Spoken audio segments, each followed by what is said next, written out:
పరిషత్ ఎన్నికలు ఫిబ్రవరిలోనే.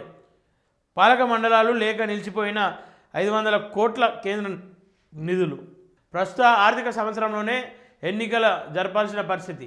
లేని పక్షంలో ముగిసిపోయిన 15వ ఆర్థిక సంఘం నిధులు పూరపోరు ముగిసిన వెంటనే పరిషత్ ఎన్నికల నిర్వహణకు కసరత్తు. బీసీలకు పార్టీ పరంగా 42% రిజర్వేషన్ల యోజనలో కాంగ్రెస్. ఈ మాట పదే పదే చెప్పి కాంగ్రెస్ను మోసం చేసే ప్రయత్నము 1కి 100 సార్లు చేస్తూ ఉన్నారు. ఈ మాటలు బంద్ చేసుకోరు. మీరు బీసీలకు న్యాయం చేయరు. మా బీసీలకు ఇంకా ఇక మొద్దు నిద్రలు కొంతమంది వాళ్ళు త్వరలో మేల్కోవాలని చెప్పేసి మనస్ఫూర్తిగా కోరుకుంటా ఉన్నా.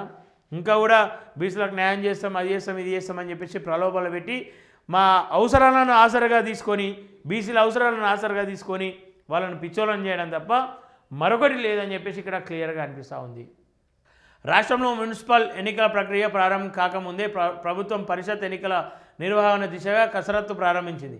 ప్రస్తుతం ఆర్థిక సంవత్సరానికి 25-26 గాను 15వ ఆర్థిక సంఘం తెలంగాణ రాష్ట్రంలోని జిల్లా పరిషత్తు, మండల పరిషత్లకు కేటాయించిన 550 కోట్ల నిధులు మురిగిపోయే పరిస్థితిలో నెలకొనడంతో వీలైనంత త్వరగా పరిషత్ ఎన్నికలు నిర్వహించాలని సర్కార్ భావిస్తుంది. మున్సిపల్ ఎన్నికల నిర్వహణ ప్రక్రియ జనవరి చివరి వారంలో మొదలై ఫిబ్రవరి 2-3 వారాల్లో ముగిసినట్లు ఇప్పటికే వార్తలు వచ్చిన సంగతి తెలిసిందే. దీంతో మున్సిపల్ ఎన్నికలు ముగియగానే ఫిబ్రవరిలో పరిషత్ ఎన్నికల షెడ్యూల్ను విడుదల చేసి అదే నెలాఖరు లేదా మార్చి మొదటి వారంలో ప్రక్రియ ముగిసేందుకు కసరత్తు జరుగుతున్నట్లు సమాచారం. వాస్తవానికి పరిషత్, పంచాయతీలు, మున్సిపాలిటీల పాలక మండల పదవీకాలం 1.5 ఏళ్ల కిందటే ముగిసింది. అయితే స్థానిక సంస్థల ఎన్నికల్లో బీసీలకు 42% రిజర్వేషన్లు అమలు చేయాలన్న ఉద్దేశంతో ప్రభుత్వం ఎన్నికలకు వాయిదా వేస్తూ వచ్చింది.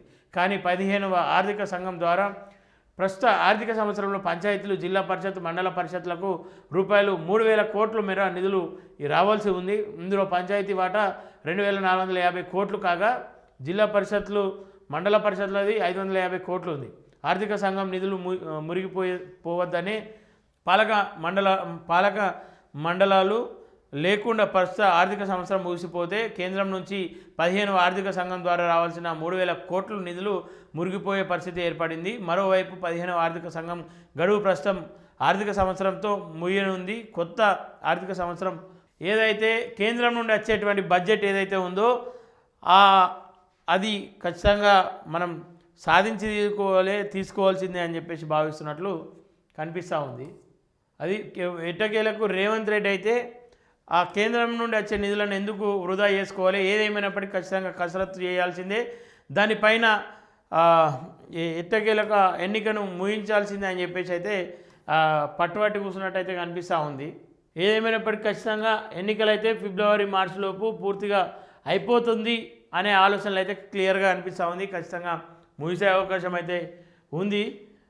మరి దీనికి అంటే ఎట్లాంటి ప్రయత్నాలు చేస్తారు, ఏం చేయబోతూ ఉన్నారు, మరి సాధ్యమవుతుందా కాదా అనేటివి ఒకసారి మళ్ళొకసారి ఆలోచించి ఖచ్చితంగా కేంద్రం నుండి వచ్చే నిధులను వృధా చేయకుండా చర్యలు అయితే తీసుకోండి. మీరు బీసీలకు ఎట్లా న్యాయం చేయరు, బీసీలు కూడా మీ మీద ఆశలు వదులుకుర్రు.